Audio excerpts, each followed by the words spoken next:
Hello, everyone, and thank you for joining us for a bonus session in our 2021 Climate Action webinar series. My name is Robert Woolley, FAIA. I'm the current AIA Vice President for Government Relations, and I'll be your moderator for today's segment. As you know, AIA California has developed an in-depth series focused on understanding and implementing the AIA Framework for Design Excellence. This series will run through the end of this year and will feature monthly hour-long general climate action webinars, as well as 90-minute webinars that dive deeper into technical topics.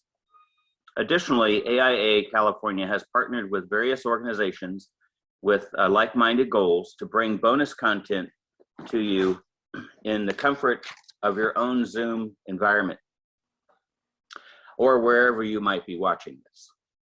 As always, all webinar content and additional resources will be made available to you on the AIA California website shortly following this presentation. A few quick housekeeping reminders before we get started.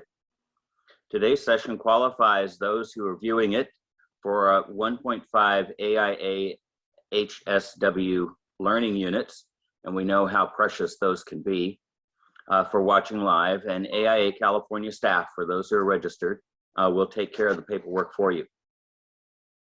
And as a reminder, please use the Q&A function on your Zoom application to ask any questions of the presenters. I'll be monitoring that Q&A and directing and answering questions as we go along. Now, on today's webinar, in partnership with Energy Code ACE, we're happy to have Gina Rhoda join us again today. Today's webinar is part two in a three-part mini-series brought to us by Energy Code ACE. If you've missed the first couple, you can find them online and watch them at your leisure. Energy Code ACE is developed and provided by the California Statewide Code and Standards Program, which offers free energy code training, tools, and resources for those who need to understand and meet the requirements of Title 24, Part 6, or Title 20. The program recognizes that codes and standards are the most effective pathway to ensuring sustained market transformation, and that as key making them work well are well-informed industry professionals and consumers like us. Today's webinar will provide a deep dive into photovoltaic requirements of the 2019 Energy Code, which is Title 24, Part 6, and considerations for all-electric design. We will focus our discussion on determining baseline requirements for photovoltaic for non-residential versus residential projects, and how they compare to those which would comply with a REACH code. I'd like to quickly introduce today's presenter before handing her the talking stick. Gina Rhoda, principal of Gable Energy, has been in the energy modeling field since 1991. She's an instructor and subject matter expert for Energy Code ACE and the investor-owned utilities. Gina is a certified energy analyst through a CABEC and a lead AP specializing in non-residential energy modeling for Title 24, Part 6, and LEED. In addition, working with many single-family and multifamily residential projects throughout California. Gina, you've got the talking stick. Okay, I'm going to turn on all of my bits and pieces and cannot share screen while the other part, there we go. I just needed to wait for a minute. Okay, do you see my screen? Are we looking good? Okay, excellent, thank you. So welcome to this session. This is part two. Part one we did about a month and a half ago, where we really dived in on residential and non-residential envelope. And the second part is we're really going to talk about really not just photovoltaics, but renewable energy sources available in the code, required by the code, desired of the code. So we're going to kind of walk all three and then wrap things up in terms of what does that do and mean in supporting all electric design and where we might be going in California. So as we did last time, we are going to be grading our designs. So we're going to get a feel of what code requires, and then get a feel of what does a grade A require in terms of the code. It's doing so much better than we'd like it to be versus, oh, something that's not even meeting code, which we give the grade of an F, and what might we have to do to kind of build up the project to be able to get closer to a better score. And really looking at how all electric design is shifting in our code world, and how our renewable systems are there to support renewable energy sources on site. This is going to be in part of doing how does that strategy of how I grade my building and how I work with my design teams to go above and beyond. And always at Energy Code ACE, we want to make sure we can go for further resources after today. And we feel that one of the major places to go is our website. We have a series, we have 3 buckets. Tools is the bucket where there's things to help you do things. I have some of my favorite things in here. Reference ACE, I think, is one of the best things that ever happened to the industry. A lot of people find value in the Forms ACE that helps people with how they document compliance. One of our newest, the Virtual Compliance Assistant tool, helps people understand how code applies to their design. And if you haven't checked it out, I would. It's kind of the TurboTax of the energy code. Training, we do a lot of online self-study training or with a virtual environment with an instructor. And in fact, in part why we're doing this presentation with you guys is we'd like to support our non-res architect class that will be coming out very soon, that we'd like to maybe see if you're interested in taking in our virtual training environment. And we have a series of resources. These are fact sheets, trigger sheets. These are written resources to help a specific user, such as an architect, for a specific project type, commercial, for a specific scope of work, new or versus altered. So all sorts of stuff available on our website. If you haven't been there yet, please check us out at www.energycodeace.com.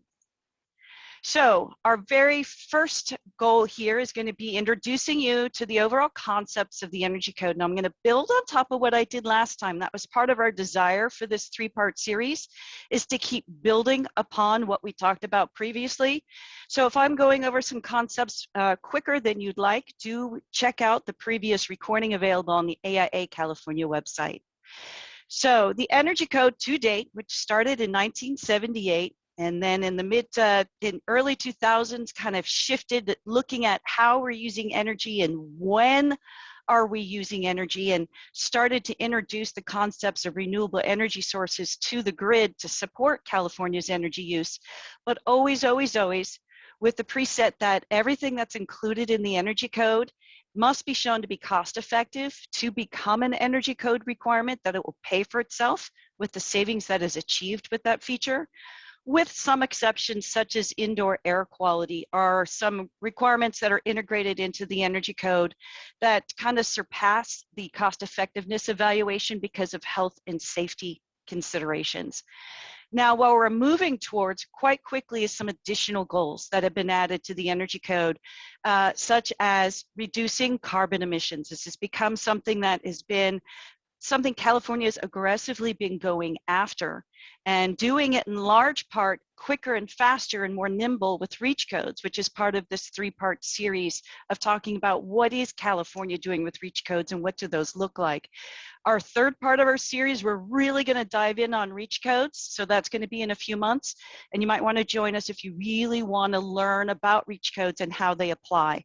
We're building the knowledge up until then.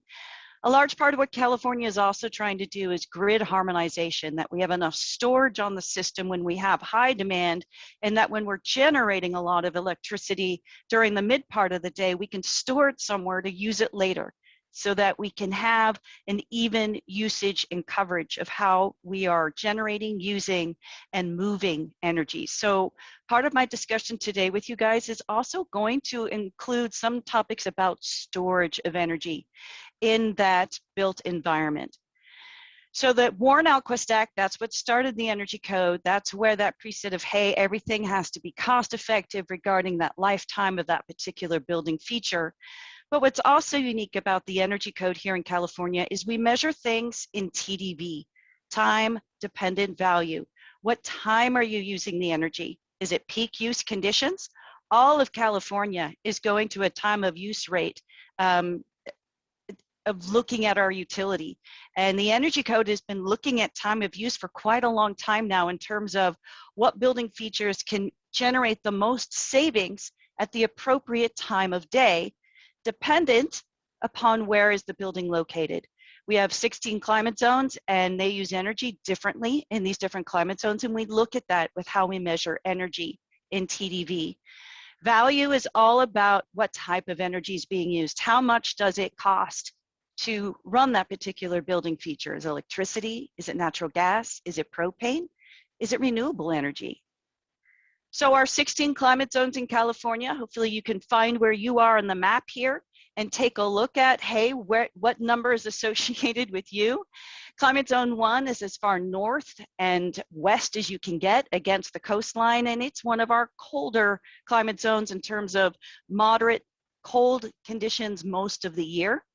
Versus we're coming down the coast and things are getting warmer and warmer, but we're still on the coast.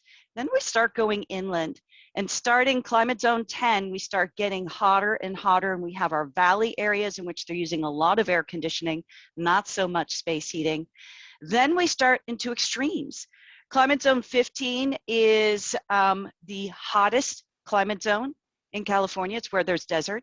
Climate zone 14 is equally hot and equally cold. It's a desert environment that also has a lot of snow. And then climate zone 16 is where we have snow that stays on the ground. It's our climate zone that uses the most space heating. So we have so much going on in California in terms of how we use energy and how that might dictate the requirements we have in code, which we have broken out into different ways of looking at different buckets. Our first bucket are mandatory measures. Mandatory measures are found to be cost effective in all 16 climate zones. It's going to be dependent upon is scope of work. It's not dependent upon scope of work. Whereas prescriptive measures, which are built on top of mandatory, prescriptive changes based on climate zone. Prescriptive measures change based on scope of work. Prescriptive measures are also an option of how we can show compliance, but it's pretty rigid. It's not flexible at all. And where California is very unique out there in the world is we have the performance approach, which allows a lot of flexibility. This allows flexibility of the prescriptive requirements and allow people to make some choices about going down as far as mandatory minimums. We never like, that's an F. F is like mandatory minimums. And we're all about trying to get that higher score in terms of how much can we pull out of the design? How much is your design really considering energy efficiency? At the end of the day, we're getting compliance documentation so that we can show that our design is compliant to the energy code requirements. So I wanted to touch a little bit on this performance method and its flexibility that allows us to do some trade-offs with envelope features, windows versus insulation. Maybe we want to look at mechanical equipment that we're really doing some pretty amazing aggressive things with mechanical equipment that can give us flexibility for our envelope or maybe our lighting systems. And also in that bucket, especially for low-rise residential buildings, is now renewables. Renewables is now prescriptively required for the first time in California in this code cycle. When we talk about our non-residential buildings, there's more features of the building that we have flexibility with, such as lighting. Lighting for low-rise residential spaces is mandatory. There's no flexibility there. You're just gonna do what the code says, and we're not even gonna get you credit for doing better because what's out there is already pretty amazing.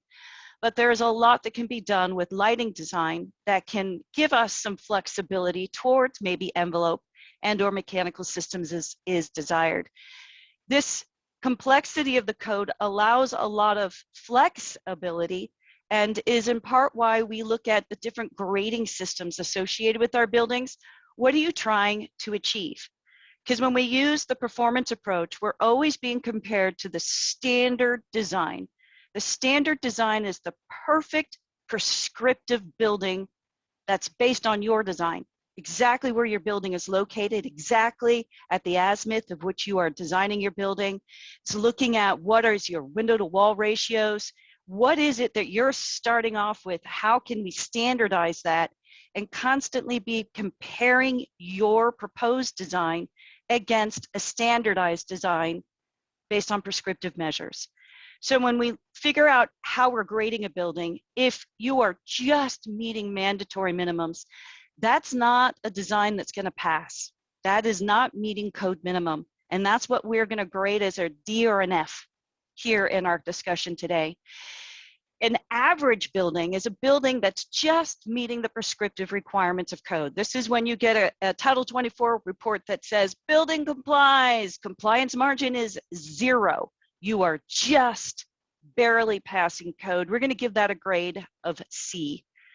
Flexibility is when we start having things looking better. You know, my window design is amazing. I'm going to take advantage of that towards other features.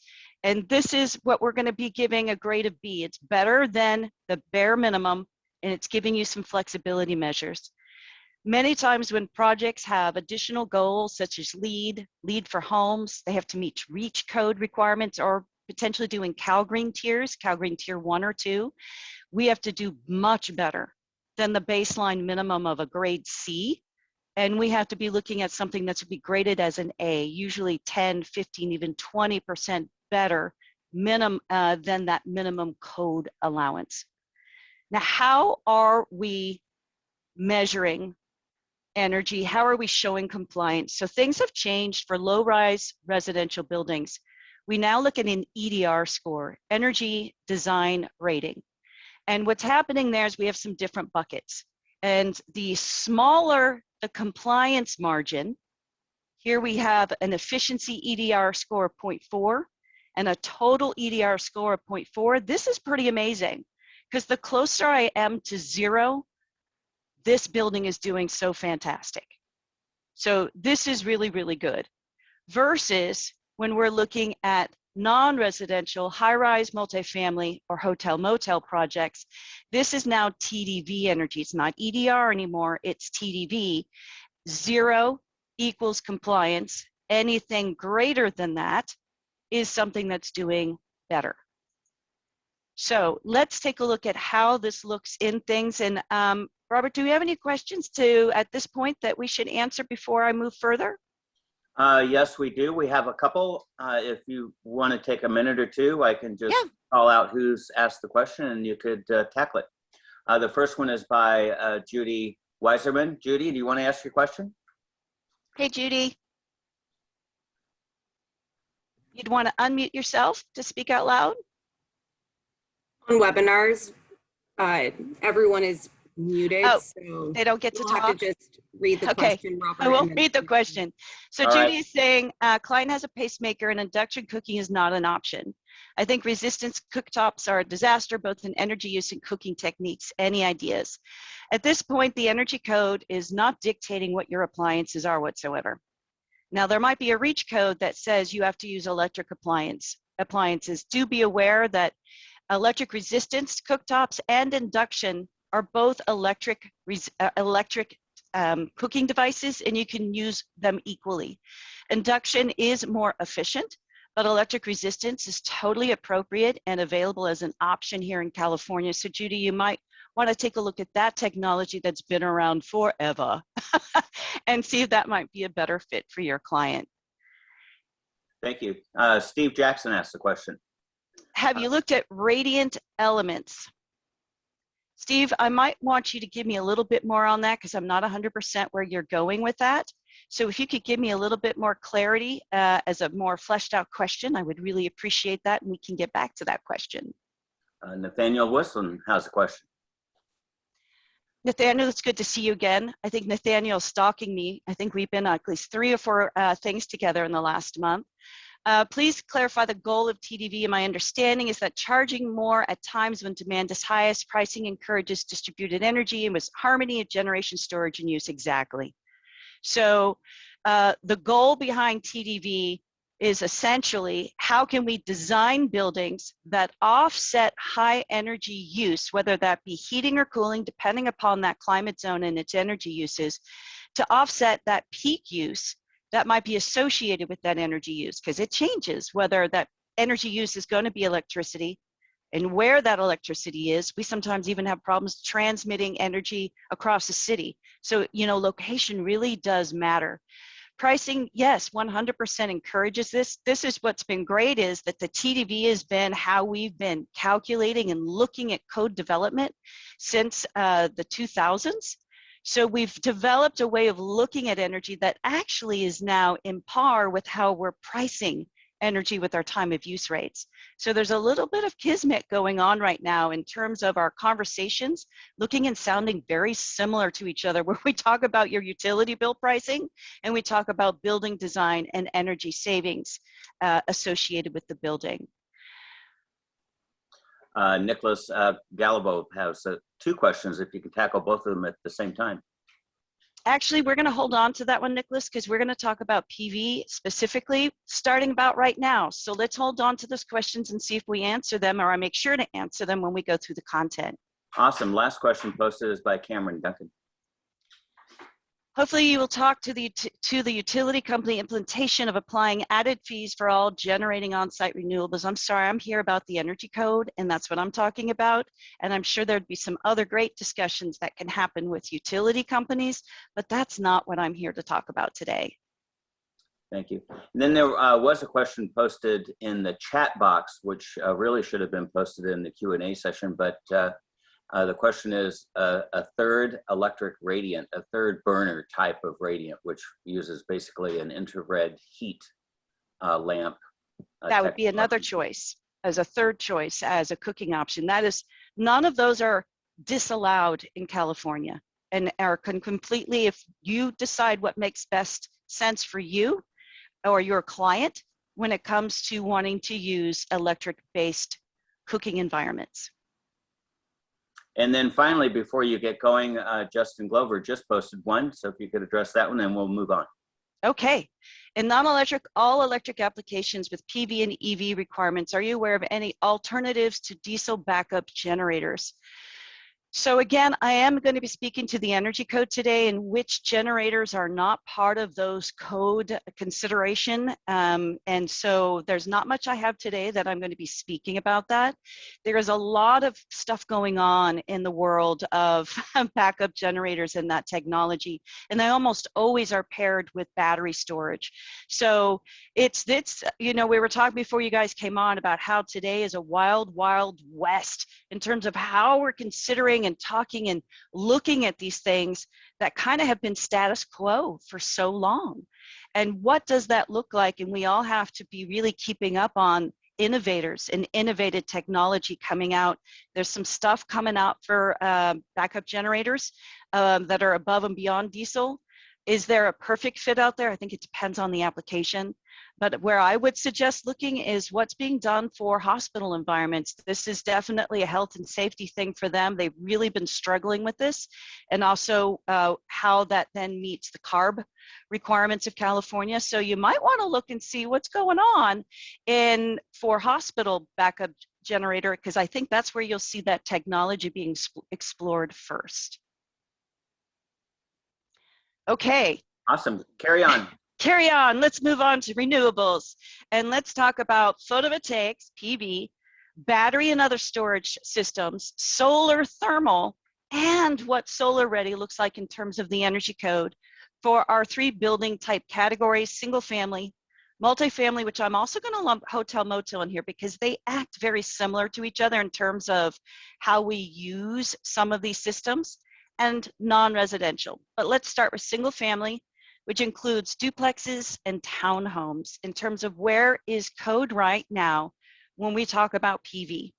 So I have this handy chart I always like to use that kind of breaks things down, reminds me we're talking about new construction versus additions and alterations, in which you'll see a call out here that there are no requirements, nor is there any credit associated with the code when it comes to additions and alterations and trying to utilize PV. We're just going to talk about new construction. It is now, for the very first time, prescriptively required by the energy code, as is measured by that EDR score that I was talking to you guys about a little bit earlier on. So we have multiple buckets now in how we show compliance. The first bucket we've had since the beginning of time, our building efficiency bucket. How well is the insulation, the windows, the HVAC systems? How are they doing in terms of reducing the amount of energy they're using because what we want to pair with them is a right-sized PV system. And because we've done such an amazing job in reducing the energy use of single-family, duplex, and townhomes, for the first time in this current code cycle, PV systems became cost-effective. Now, one of the things to be considering is the cost-effectiveness evaluation of the PVKW requirements is purely based on space cooling and electric appliances. It does not take into consideration space heating or water heating. So there's still some room to think about those minimum PV sizes, how many panels you're going to use, et cetera, to meet the project goals by that homeowner or your client. Code is only looking at a very small amount of PVKW to offset some of the energy uses of the home. There are still some energy uses that are left on the table for you, the designer, to take into consideration.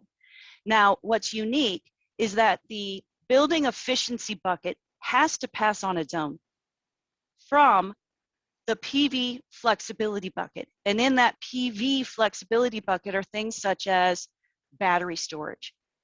Now, the minute we have some, when we look at those two scores, what's my building efficiency minus anything I'm offsetting with on-site renewable energy, as is dictated by the energy code, and it's going to equal a final score.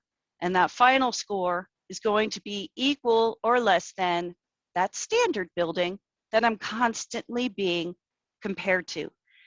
The building efficiency, if you make your building the most amazing building known to mankind, and you're like using the littlest amount of energy known to mankind, you get to take advantage of that when we consider your PV sizing. Why we don't want to oversize PV, because we want to use the amount needed by the building, and we don't want it to be going out on the grid and potentially causing grid harmonization issues. Now, when we look at PV, PV is not set up at all to decrease your building efficiency requirements. So you cannot oversize your PV system because you want more windows.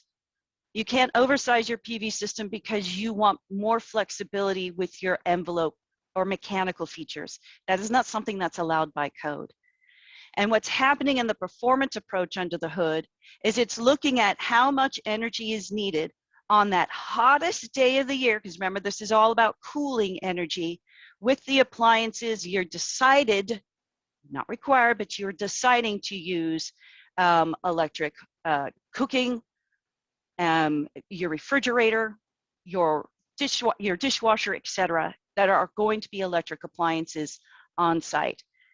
Now, the code assumes a California Flex install. So what that means is that you're going to design and install the PV system to be within a certain azimuth, between 90 and 300 degrees, at a certain tilt, and with a certain efficiency.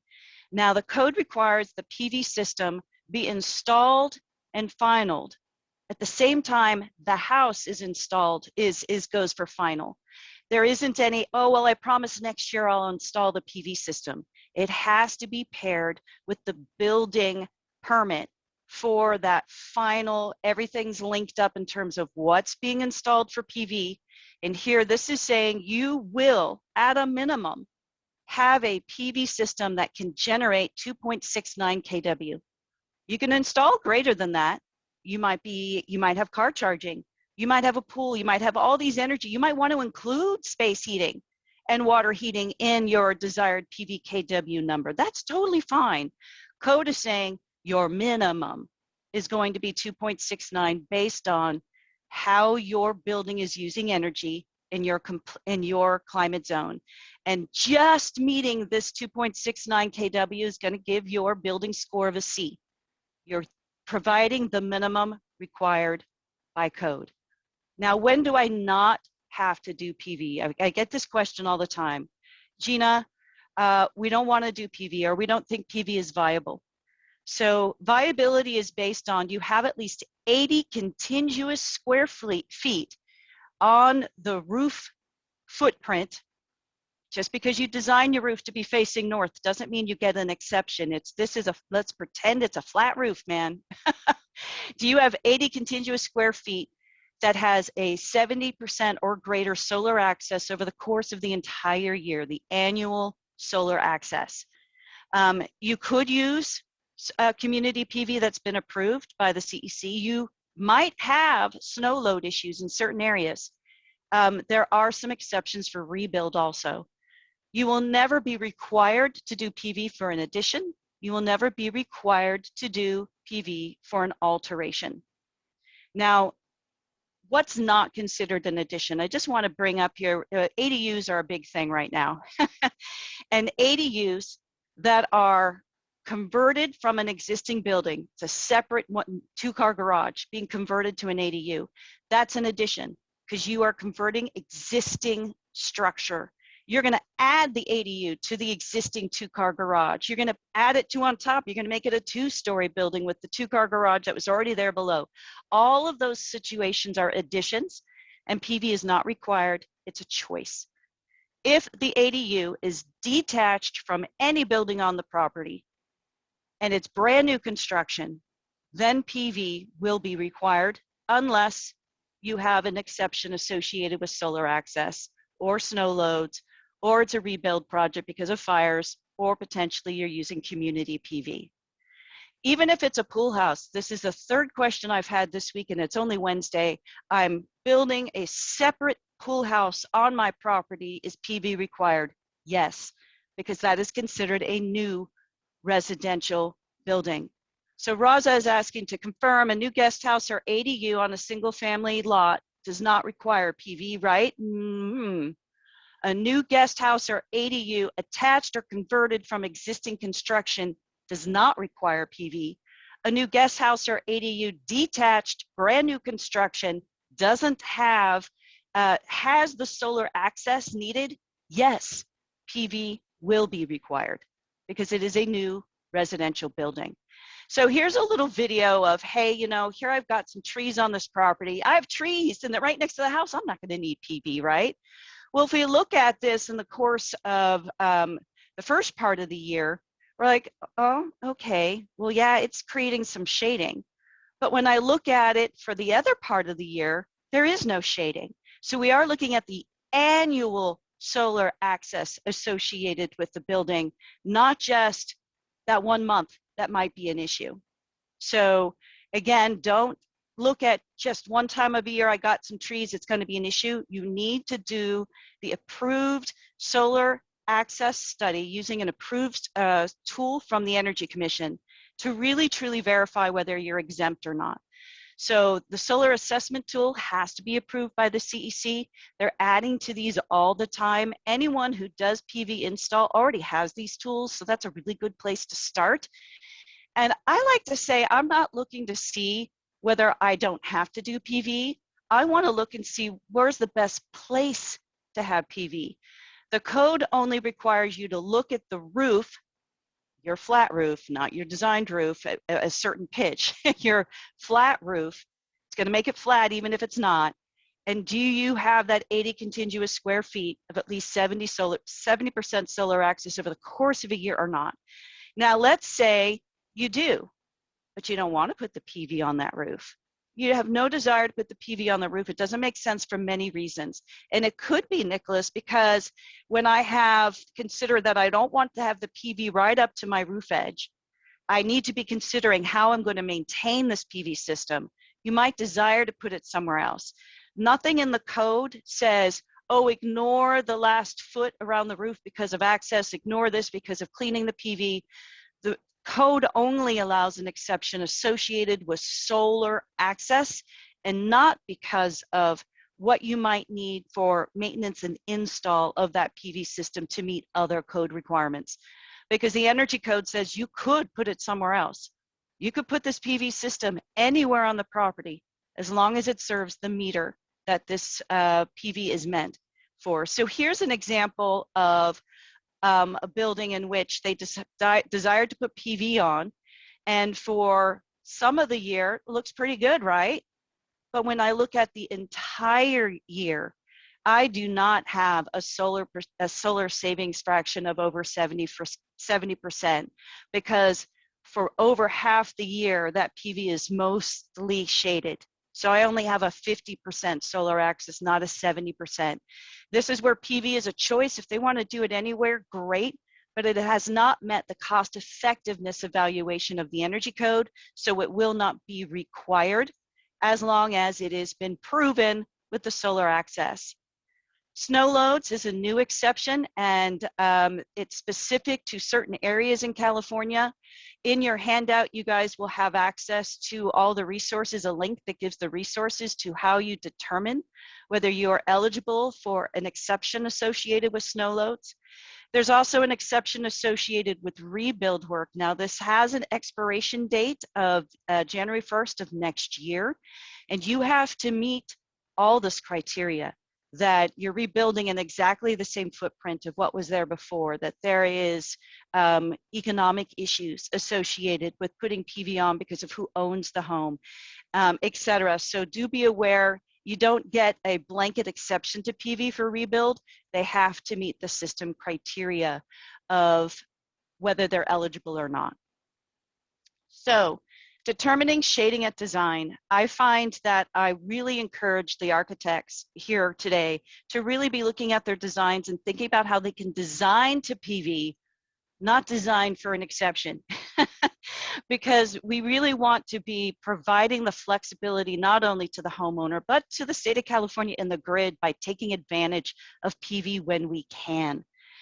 If you already have a PV system, and let's say you're doing that brand new detached ADU to the back of the property, you can add PV kW to your existing system, but you don't get to take into consideration, hey, I already have a PV system and I didn't have to do it for any code reason, so now we'll use it. No, it's already there. You can add to that existing system. You can't use it instead of. You can purchase the PV system, you can lease the PV. We don't care as long as it's there. You can use a community-approved PV system, but signing up for a green energy program is not an alternative to PV. So community solar system, there's one approved currently in the SMUD territory, and it'll be interesting to see what happens if we get more of these community systems approved by the Energy Commission as an alternative way of not installing the PV on site. It's installed somewhere else in the community, and it feeds the energy use associated with the community that that home is within. There are some pretty set rules about how this can be used and how it needs to be maintained. The biggest thing I tell people is just make sure it's something that's CEC approved, and then all those program requirements are going to be pretty clear. You might also have to do PV because of a REACH code.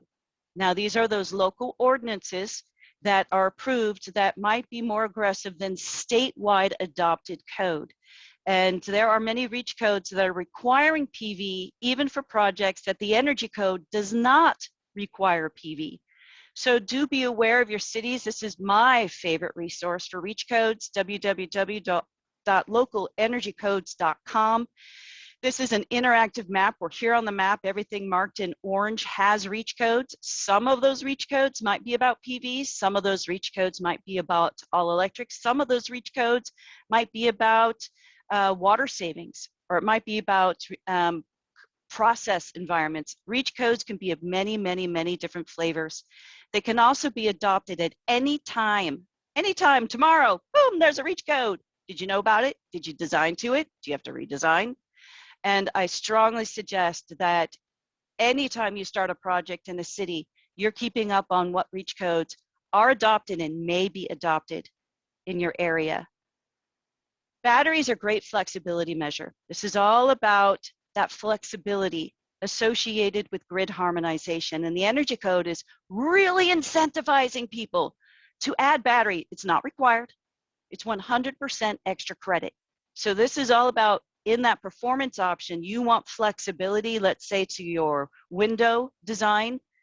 If you pair a battery of a certain size with your PV, because this is always going to be paired with PV, you can open up and unlock the ability to use at least a 5 kWh battery. Now you get to play in the building efficiency bucket. It's a 3 kWh battery. Oh, thank you. It's a 5 kWh battery. Thank you. And we'll give you some bonus points for doing one that is of a size that is found to be valuable in California. If you do a 7.5 kWh battery, whoa, you're probably like, oh, we're going to get so much for 7.5 versus 5. What's Gina going to tell us? You get to reduce your PV kW. Woohoo. It doesn't give you, I feel the 5 kWh battery gives me a heck of a lot more flexibility. If I need to have a smaller PV system, I might consider this. The only time I find this valuable is with multifamily, where maybe I'm just having an issue getting all the kW on my property. I might consider this, but then this is 7.5 kWh per apartment. So I have to say I haven't used that one much. Solar thermal. Solar thermal is a thing and is 100% encouraged as a performance credit, just like that battery for single family. If you want to do a solar thermal system, excellent. You get to trade any solar thermal system towards building efficiency. It's given kind of a double dip credit, so 100% encouraged. Okay, I have a question for you guys now. We're going to answer my question and then I will take your questions. What do you think for this brand new house with no PV? Will that new house with no PV increase its grade because I'm not doing PV? Will it decrease the grade because I have no PV? Or is having no PV for a brand new house, it's not going to make a difference at all? And Robert, what's the best way for them to answer this? Maybe in the chat? How should they answer my questions? Yeah, let's try the chat. Anyone who wants to offer an answer to Gina's question, just post it in the chat and we'll read it. Excellent. So I've got a couple of you guys saying it's going to decrease the grade. Anyone have a second opinion here? Because going once, going twice. Oh, Renee, I'm sorry, but it is going to definitely decrease the grade. If you do not meet the minimum PV kW requirements as required by code, so if you're not going to do it at all, you will get a huge minus number that will be the biggest F known to mankind. The only way to not have PV and not have it not affect your grade is if you're eligible for an exception. And exactly, Renee. Yeah, well, I guess that's what you're saying. You just don't pass at all if you don't have that PV unless you're eligible for exception. I'll take your answer for that one. I have a house with a 2.5 kWh battery. Will this battery increase the grade? Am I now getting a better grade on my house, or is it decreasing the grade of my house, or is it going to make no difference at all? What will the difference of a 2.5 kWh battery that I'm choosing to do make to your grade? Will it increase it, decrease it, or make no difference? I have one answer. I got a couple there. Excellent. Can anyone tell me why it's not going to make a difference at all? What do I want to do to have a battery that will make a difference to the grade of my home? Excellent, Judith. It's too small. Anyone remember how big it needs to be to make a difference? Exactly, 5 kWh. The minute I'm at 5 kWh, I now get to increase the grade of my house. I get to improve I get to say, whoo, look at how we're doing. So no difference at all if it's below 5 kWh. 5 kWh unlocks the ability to have a shift in grade. Robert, how are we on questions? If I unmute myself, you could hear me answer. There are a few stacked up here, but I wanted to make sure we start at the top of the list. Nicholas had a question. I'm not quite sure, Nicholas, if the maintenance question was answered for you during Gina's presentation. If so, so that was that whole part about you don't get to take an exception to PV. You don't get to take that space you need because of it's not a great place to install it because that's just going to cause havoc with your roofing detail. You don't get to take any exception associated with maintenance areas or window washing and or PV washing needed to get access to that PV. Those are things you're going to have to work with yourself as a designer, and it's not something that gets you flexibility at all in terms of the PV requirements. Excellent. Next one is by Raza. Just to confirm, a new guest house and ADU on a single family dwelling lot does not require PV, question mark. That was answered, and then she immediately then backed that up with her next one saying, oops, yep, I understand it now. Awesome. It will be required for new detached buildings. I don't care what they're for, if they're a pool house, if they're an ADU, yes, PV is required. And then Nathan Wilson had a question. Well, you're not even going to say this, huh? Diurnal, I don't even know what that word is. An annual variation in PV generation creates some challenges in summer and cooling in winter for heating.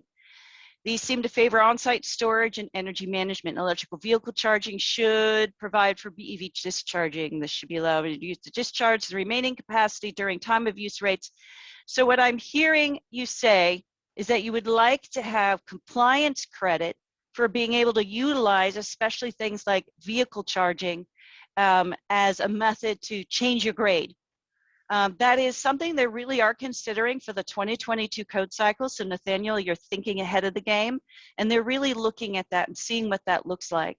The thing is with them not knowing when that battery will be attached to the home, they don't know what that's going to do to the grid. An installed separate battery, they know when they can use it. A car in which you might be off at another location, not so sure what that's going to do to grid harmonization. So there's a lot of discussion happening with that right now. So that's kind of like, let's see what happens. You have a great idea. Awesome. Emery had a question. If the property is heavily forested, then their homeowner is required to cut. No, we are not trying to save the planet by cutting down trees. Trees, anything not associated with the design of the home, and I'm so glad you asked this, by the way. Trees, mountains, other people's homes, anything outside the design of that building is 100% something that shades. It's part of what we take into consideration with that solar access. Save the trees, do a solar access report, see what is the viability, but don't do it by cutting down trees, because that's not what we're trying to do in California. Thank you. Rona Rothenberg had a fairly long statement, and I think there's a question buried in there that she would ask about performance models and how effective they are for large buildings, in particular institutional type buildings, as it relates to smaller other building types. I was just thinking in terms of emerging technology, and it looks like she's giving us a great white paper to look at to see where there might be some great information on it. I think there's a separate question about performance models for the large buildings. There is some complexity associated with the compliance energy performance modeling associated with these larger buildings, especially occupancy I2 hospitals. And that's a separate discussion. In fact, we did that with you guys last year, and there's a recording available on AIA California. Awesome. Thank you. Dennis asked a question. I have several 600,000 square foot industrial buildings I want to install. Okay, hold on to that. Warren, is it worth it to consider development of DC voltage homes? You know, there's been a lot of discussion of how the energy code can adopt that and account for that. So I do think it's viable. I do think sometimes that is a solution for a home. And I don't say don't think about it. I say do think about it and see if it makes sense. And we might see the energy code soon actually speak to those systems. Would be pretty exciting. And then Angela is saying, how many square feet area is required for PV? It's not about square feet, it's about KW. Because remember, climate zone matters. Orientation of building matters. It's all about what is the cooling load of the building. So what's going to matter is how much energy is needed, how much cooling energy is needed based on the design of the home and the location of the home. If we were using the prescriptive pathway, it is based on square footage of the home with a formula based on climate zone, but hardly anyone I know of in their right mind would use the prescriptive approach for new homes. They always use the performance. So we're looking at what's the real cooling KW needed for that home's design. That's what we're looking for. Okay, let's now move on to multifamily, hotel, motel, which then I promise we'll get to commercial, which is one of those questions about commercial, and we're going to come to that. So let's take a look at multifamily. Now, one thing we need to worry about with multifamily is, well, how many habitable stories is it? If it is 3 habitable stories or less, then it's subject to the same requirements we've already talked about. If it is 4 habitable stories or more, then it is going to be subject to a different set of requirements. Let's start with 3 habitable stories or more. Oh my gosh, look at that. It looks exactly the same. So it's still the, hey, it's going to be required if we have enough solar access, that 80 contiguous square feet with 70% or greater solar access, taking into consideration only features outside the design of the building, such as trees, mountains, and other buildings. PV is not required for high-rise multifamily buildings, and PV will never be required for an addition or an alteration to an existing low-rise multifamily building. And I just wanted to give you guys the definitions of low-rise versus high-rise as the energy code looks at these buildings. The rest of the building code says high-rise is anything over 75 feet from the lowest place in which fire can get access to the building. The energy code has a completely different way of looking at that. So again, we look at that building efficiency, we look at flexibility plus PV, and we have that total EDR score, exactly what we looked at when we talked about single family. So required PV. Now, this is something that we do look at just the dwelling units of the multifamily building. And the dwelling unit conditioned floor area is what we look at, what's accounted for when we do our PVKW. Single family homes, it's the whole shebang. Multifamily, we're just looking at dwelling unit floor area to determine our PVKW. And one of the things we get is we have an adjustment that allows us to take into consideration, I have 3 stories. I have more floor area, but I didn't get more roof area. And I can do an alternative calculation that gets done under the hood if we're using the performance approach that accounts for the fact that, yeah, you have more floor area, but you don't have more roof area, and the formula changes a little. When it comes to low-rise multifamily buildings, you have a little bit less flexibility on where it can be installed. For single family, anywhere, as long as it serves the meter. For multifamily, it can be on the roof or attached to the building. Some people are being creative with it being overhangs, or any other place on the property as long as it's within 250 feet from the building, which could include a parking lot, as long as that parking lot is under the same permit as the building, could use that approved solar community program, community PV, and there are certain azimuth requirements depending upon the tilt of the roof, and if you're going to have that PV system match the tilt of the roof. There are definitely reach code requirements for multifamily buildings that require PV. Please, please, please make sure to check out www.localenergycodes.com before and during all your projects.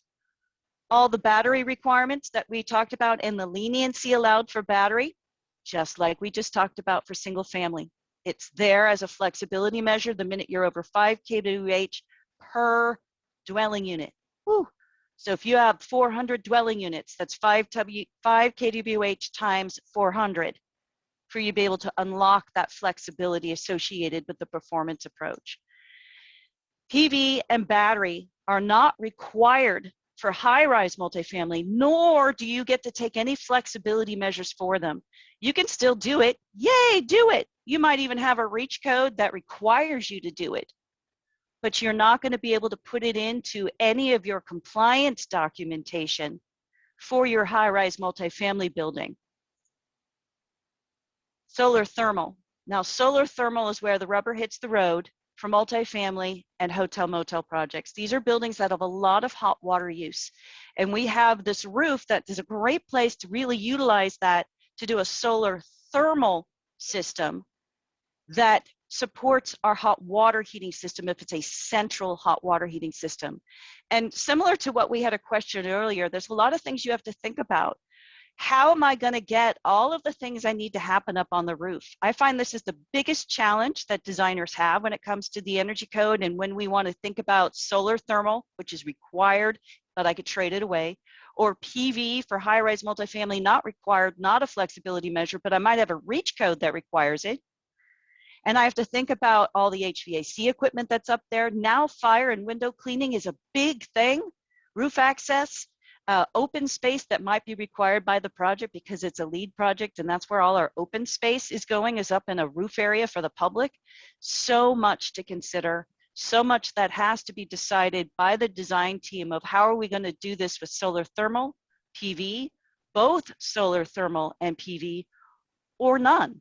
How are we going to go about doing this and how that might affect compliance? The solar thermal requirements do differ based on climate zone. The warmer the climate zone, the higher the solar saving fraction is. The solar saving fraction is the amount of hot water produced by this solar thermal system over the course of the entire year, not just the hottest month of the year, the entire course of the year.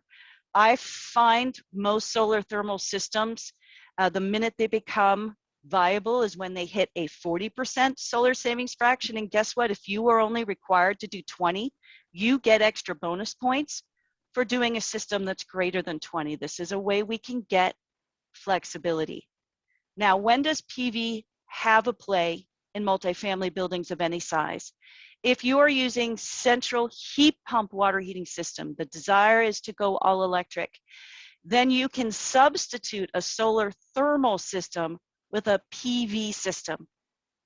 So this is the one time in which we really are going to include and design PV to support a multifamily building of any size is when I'm utilizing a central heat pump water heating system.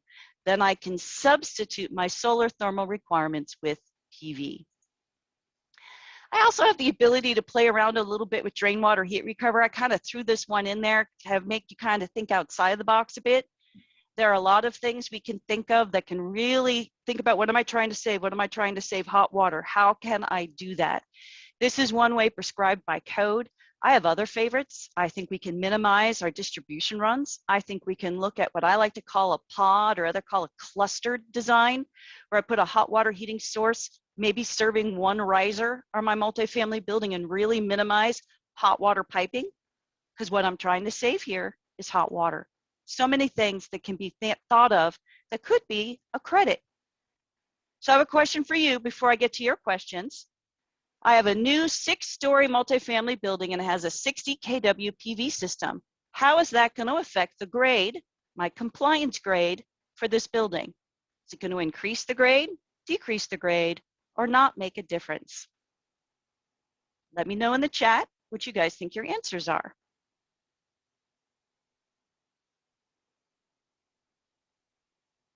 I have a 6-story multifamily building, and I'm putting in this is a small PV system. Judith is saying no difference. No difference. We got a couple at no difference. You guys are spot on. This would make a difference if it was 3 habitable stories or less, but since it's 6, it doesn't make a difference at all because the code hasn't gone there yet. And there was a question about, hey, can you please clarify what is a habitable story? So I thought this would be a great time to cover that question. A habitable story is a space I'm spending time in. So that's not going to be parking, because that's not considered a habitable space by the building code. It's typically not going to be utility or laundry either, because I'm not going to be hanging out and spending time there. It could be, let's say I'm going to have, it's a mixed occupancy building and I have retail on that first floor. That's a habitable story. Maybe I am going to have rental offices. And so I have some offices and conference room spaces there. That is considered habitable. So basically I tell people what we think about is, do I sit down and spend time there? If so, that's considered a habitable space, which then turns that into a habitable floor. I don't have to look at, oh, it's a certain percentage of the floor. I don't care if you have 100 square foot office on that first floor, that entire first floor is considered habitable. If you have 100 square foot elevator lobby, no, that's not considered habitable floor, because that lobby's not considered a habitable space. My next question for you guys. I have a 6-story multifamily building with a 60% solar saving fraction solar thermal system. How is that going to affect the grade of the building? Is it going to increase it, decrease it, or make no difference? I have a beautiful 60% solar saving fraction system for my new 6-story building. What is it going to do? Donald, Emery are saying it's going to increase the grade. It's going to increase the grade. They get extra credit for the fact that they went over the prescriptive minimum. It was either 20 or 35%. They get some nice bonus points for this, and they have increased the grade. Are there other questions, Robert, I haven't taken account to yet? Yes, there are a few. Judith wants to know if a cooling system is not installed, does it still matter that the calculated cooling load is? That is a common question I get a lot. Gina, why am I taking a penalty on cooling and I'm not putting in any AC system? Because we're grading your envelope. Because at any point, anyone in that building can pull a permit to add AC. So what the energy code is doing is you're building this building now. And we want you, the designer and the design team, to consider how much heating and cooling might be needed to make this space comfortable. And let's look at your design now, because we are never going to be able to get you to change your envelope design again just because they decide to add AC 2 years from now. Now, heating loads are required to meet 68 degrees Fahrenheit, 3 feet above the floor, 3 feet in from all exterior walls per the mechanical code requirements. That's not an energy code requirement, by the way. There are no minimum AC requirements, but the energy code says we're going to make you consider, think, and design to cooling and heating to meet the energy code, because we only have one time, really honestly, with you to make you look at a good envelope design. Ismar has a question. You have a 10 foot, maybe 10 foot separate low rise, 30 to 40, in which each building has 8 to 12 units. Oh, you're going to make me think hard, Ismar. Thank you so much for that. Which may require a separate permit for each building. Okay, can I use the carports for where I'm putting PV? So what the code says is if you're not going to put the PV, everything the code is about is per permit, by the way. So you have 10 buildings. If each of those buildings is a separate permit, you are looking at each of those buildings separately in terms of how they meet the code and when you went for permit. But now I have this carport that's within 250 feet of all 10 buildings. It's like, ooh, who gets to use the carport? So if you want to put your PVKW over there, that carport has to be under the same permit of the building you're doing. Now, let's say the carport's there already and no one used it, and now it's building number 9, and you're like, building number 9, it's within 250 square feet, no one else has used it yet, I'm going to use it, it's there. You get to because it's already there. If it's not there, it has to be under the permit with the building that you're saying you're going to use it. If it's there already and there's room for your PV, you get to use it. Hopefully that makes sense. So I suppose in a project like that, you'd want to build the carport first. I would. Elias has a question. I think I took care of Ellis already in terms of talking about what's considered a habitable space on a floor and whether that then makes that a habitable floor or not. Awesome. And Nathaniel had a question in chat that's related to this. So habitable equates to conditioned space. Utility rooms and laundry rooms just need to be ventilated. That's not how the code is written. That's a great way to be thinking about it, if that's how you want to think about it. Because the building code does say habitable spaces must be heated. The energy code says habitable spaces need to be ventilated, but this is now all of a sudden when they use habitable differently. This is what drives me crazy with the energy code. They're saying any space that might be, for health and safety reasons, occupied. Now, this is an occupied space versus a habitable space. Occupied spaces need to be ventilated. We were talking about habitable spaces, which then most likely are going to be heated because of the fact that the building code requires habitable spaces, which is in addition to occupied spaces. To be, oh God, I love my job. I really do. I love it. Gina, I think I would also add to that to say that it's important to look at the definition in the various codes that you might be using to find out how they define habitable. Robert, you're spot on. Some Spot on. define it differently, and so you have to look at the definition first, and then find out what that does to you. That's the very first thing I tell everyone. I'm like, the energy code loves to change things. And you might be using that definition for something else, and they decide, oh, no one knows how to use this word right. So we're going to put a definition in place that doesn't align with the rest of the building code. They're notorious for that. So yeah, please look at the definitions of each code body that you're looking at, because you might find that they say things a little bit differently in terms of how that particular code applies. Alexander has a question just before you carry on. I know you went over this in the beginning, but I want to be sure. My client is extending their 2-bedroom residential property floor plate by 20%. It's attached. Will they need PV? No, because extending means they're adding, meaning no PV is required. All right. Judith can help you with that. Judith had it down. So yeah. just have Judith help you out, and she's got it. Non-residential, what's going on there? Nothing. So current code for non-residential buildings, this is not low-rise multifamily. This is not high-rise multifamily or hotel motel. This is everything else. PV, battery, solar thermal, solar ready.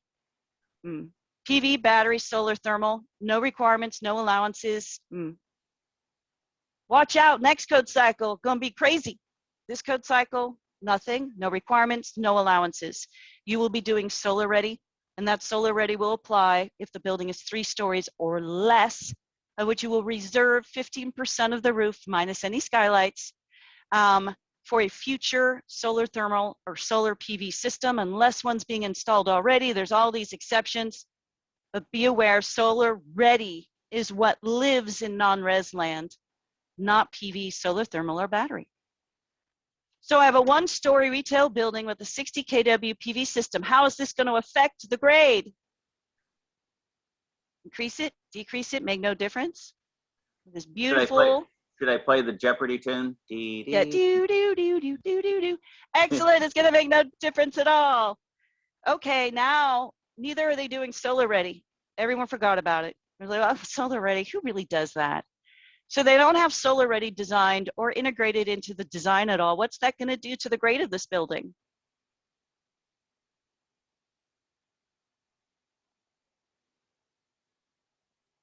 Hey, Angela, could you say a complete word there? Decrease, could be decrease or increase. It's going to decrease it. That is a big no-no. This is solar ready is a mandatory requirement. It's a 1-story building. If it was 4-story, it would make no difference. But the fact that it's 3 stories or less, solar ready is a big fat F if you don't do it. There's no flexibility associated with that. You guys ready to talk about all electric? Yay. Okay. I know some of you are like all excited. So there are reach codes. Remember, www.localenergycodes.com will help you keep up to speed on reach codes, which are local ordinances in which cities can decide if they want to do things differently than state code, as long as they do not decrease the efficiency associated with the building. They can never, ever allow something worse than code, but they can allow something different or better than code. So mixed fuel. Mixed fuel is when I'm using natural or propane gas for my space heating and or water heating. I know there's all these other appliances out there, but the energy code only looks at, in terms of this conversation right now, space heating and water heating. Now there are some cities that go, okay, we're not going to say you don't get that as a choice, but we're saying if you choose to use mixed fuel, your efficiency target is going to be more aggressive. Many cities for single family say now you have to have a TDB margin, an EDR margin of 10. Woo, that's huge. I got to tell you, a shift in 10 EDR points is really hard. So they're saying we want you to be so efficient, you're going to use the least amount of that natural or propane gas. You are just really working hard to use as little as possible.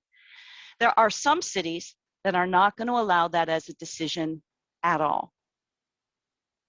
They're saying, nope, we're not going to allow any hookups of natural gas. These would be cities like Berkeley, Menlo Park, San Jose is going there. You really need to keep up on what's happening with these cities who are having either ordinances or land use ordinances that are taking into consideration whether they're even going to allow you to connect natural gas. So Ellis is saying, hey, you're saying cooking gas doesn't play into, I'm saying the energy code. Energy code world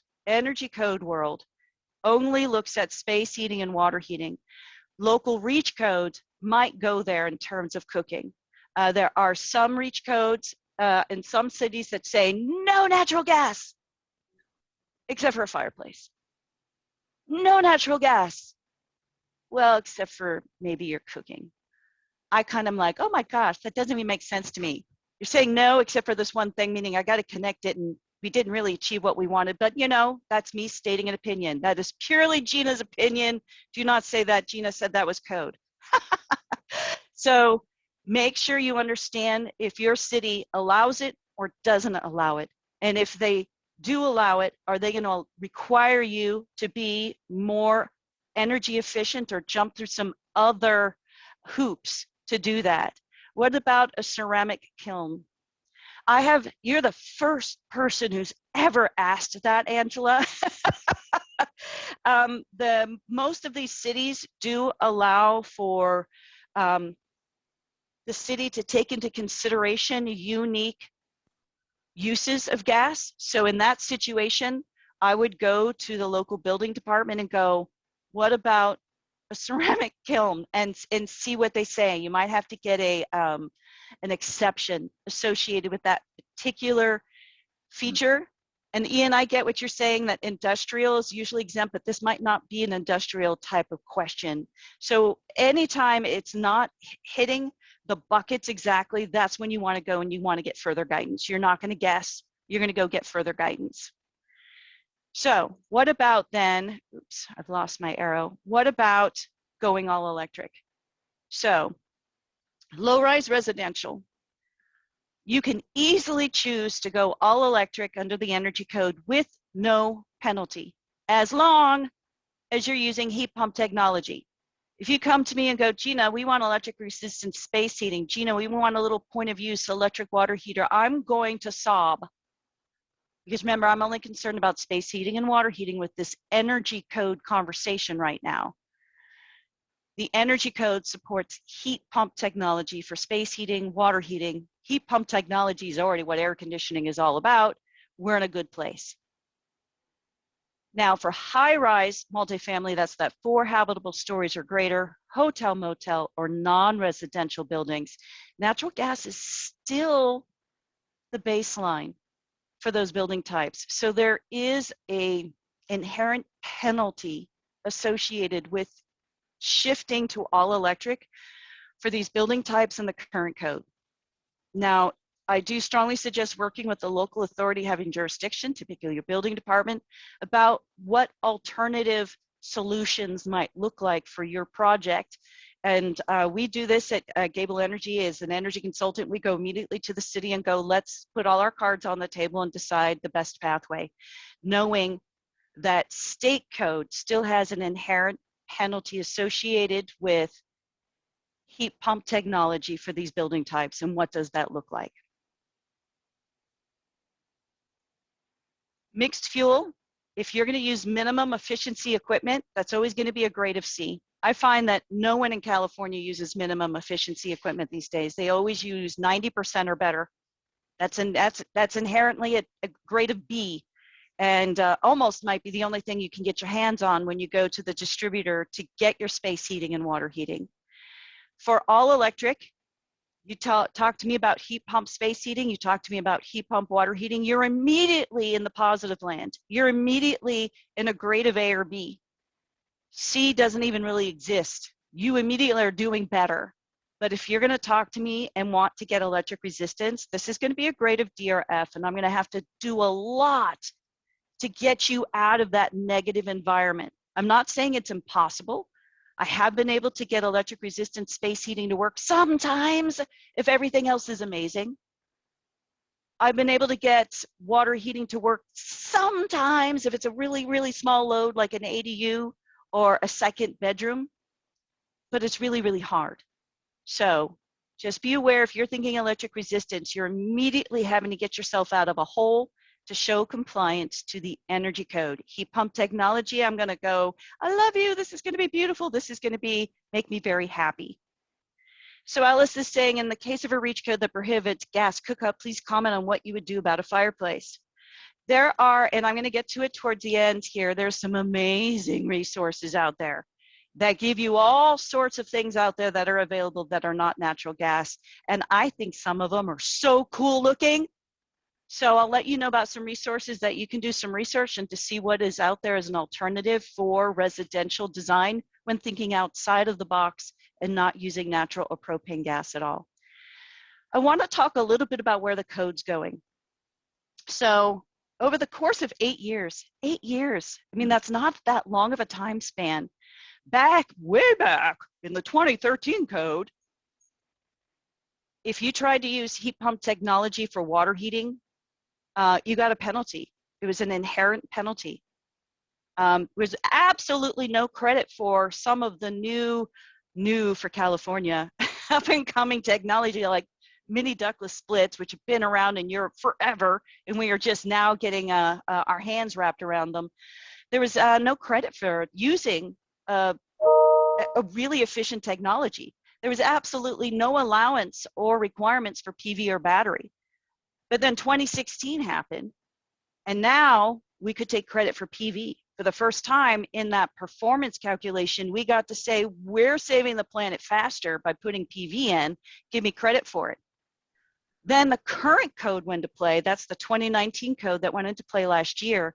Look at all the things that are on the table now for us. Heat pump, totally okay. In fact, a little bit of a credit. Huge credit for mini ductless splits. Cannot tell you how huge this credit is to encourage that technology and adoption of that technology. PV is required. Huge battery credit.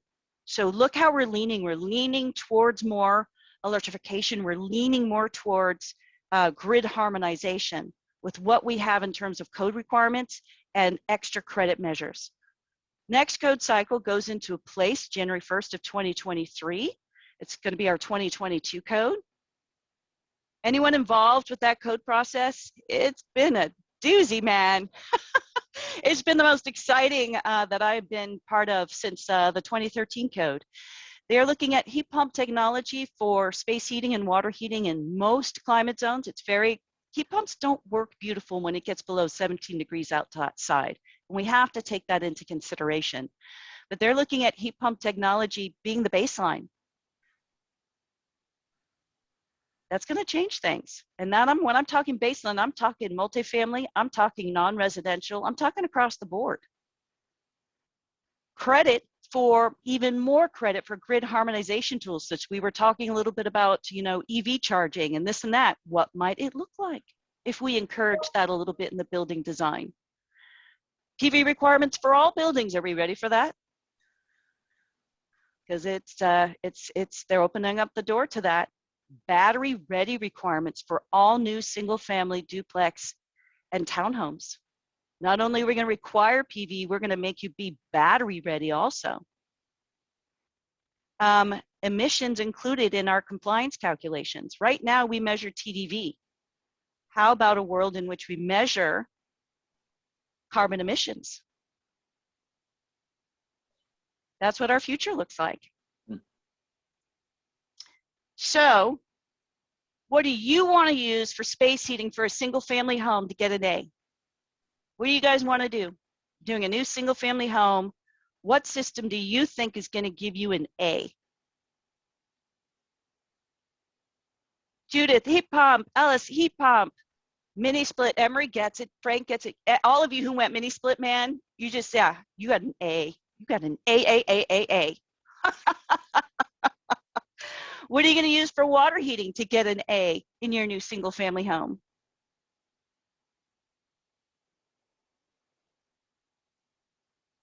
Donald, the heat pump with hot water feed, I'm assuming you mean solar thermal. This is where I love to pair PV with a heat pump system. There's these great packaged units that it's PV with actually electric resistance, and they're beautiful, and they can get you some nice credit. Tier 3 rated heat pump water heaters will always give you an A. So there are different levels or grades of heat pump water heaters. Tier 3 is the ultimate, and that's pretty much what is getting installed here in California. I got to tell you, high efficiency tankless gas water heaters are still going to give you a grade of an A or a B also if you're really looking at a high efficiency system. Sometimes gas makes sense. I've had it make sense sometimes when I have, such as Warren's talking about, we might have some utility issues. Can we get the amperage that we need to support these systems? What makes sense to your client, to your design, to your location? Well, that's what I love about the energy code, and with the ability to take the performance method, and there's not one way to do it all, and nor should there be, because I think that there's considerations we have to take into account, just like Judith is having with a client who has issue with induction cooking. We should have choices, and I think that that is so important. Stephen's asking, what is battery ready? So it's basically making sure there's an infrastructure in place for a battery to go in a place that meets most fire rating requirements of most battery system types. So it's really kind of conservative, with a conduit and or design pathway from that location to the main electrical panel. If you are interested, you too can download the 45-day language associated with the 2022 code, and you can read that, or you can email me and I will send you that link. So what's next? We are doing a class just for architects talking about current code for non-residential buildings. It's going to be live soon, but the one we really want to tell you about is the one for residential projects.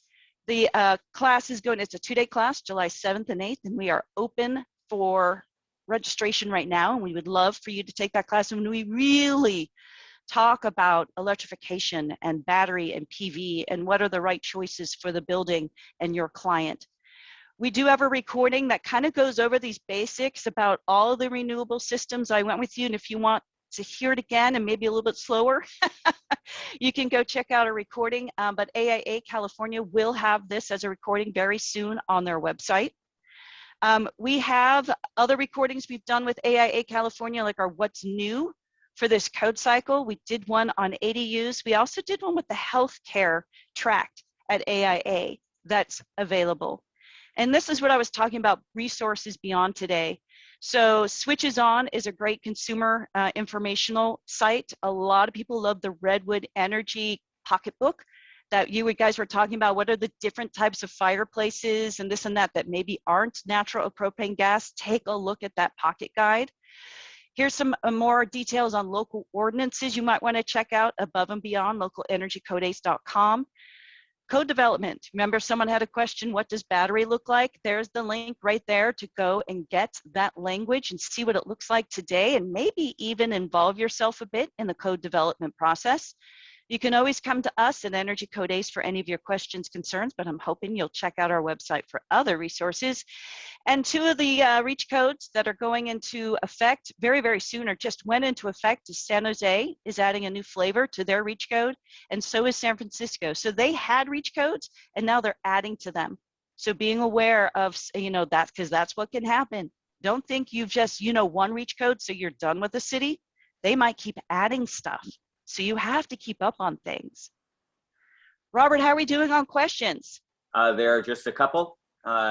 Cameron's asking, any emergency generator fuel requirements? Not in the energy code. And then Anonymous, there are a few of those. Anonymous asks, where do fireplaces fit in with the upcoming energy code? That is considered an appliance, just like your oven, just like your dryer. And the energy code really doesn't go there in dictating anything. And now they do have requirements that if you have a fireplace, it has to be airtight. It has to have certain things to minimize energy efficiency, performance degradation that might happen with that particular building feature. But they're not going to get into the world of dictating what you can use. That's up to local cities. Awesome. Well, we do have a closing 4 or 5 minutes. So while I talk about the closing remarks, if there are any final questions you want to get in, make sure you do it before we sign off. I'd like to give a big thank you to Gina. Who would know that the energy code could be so interesting and so exciting to talk about? Gina, you did make it very entertaining. I appreciate that, and of course our partners Energy Code ACE for this excellent presentation. Well, if you're AIA members and you made it this far, our AIA staff will submit for your credits, and then. As always, this presentation and additional links will be made available on AIA California's website under Climate Action. So that's www.aiacalifornia.org/climate-action. And for more details on the AIA California 2021 Climate Action webinar series, check your email basket. And again, we've got just a couple of more questions that I think you see them there, Gina, if you want to tackle them before we sign off today. Well, I think the only one I'm really seeing here is about carbon being codified, such as concrete. And that's what Cal Green Part 11 is all about. So we were just talking about the energy code today, but do be aware there's the environmental code, which is Part 11 are of our 11 building code parts here in California. And that's where you're going to see a lot of work being done there, is in terms of that built environment and what that built environment include. The energy code is all about what's built into the efficiency measures of the building. The built environment, as such thing as carbon and concrete, is going to be in Part 11, the environmental code. Awesome. Thank you again, Gina, for a wonderful presentation, and thank you all for watching from wherever you were. And we look forward to seeing you in our next Climate Action webinar. Have a great afternoon. Thank you, everyone. Thank you. Thank you, Gina. It's Frank. You got everything but the details. That was fantastic. Thank you.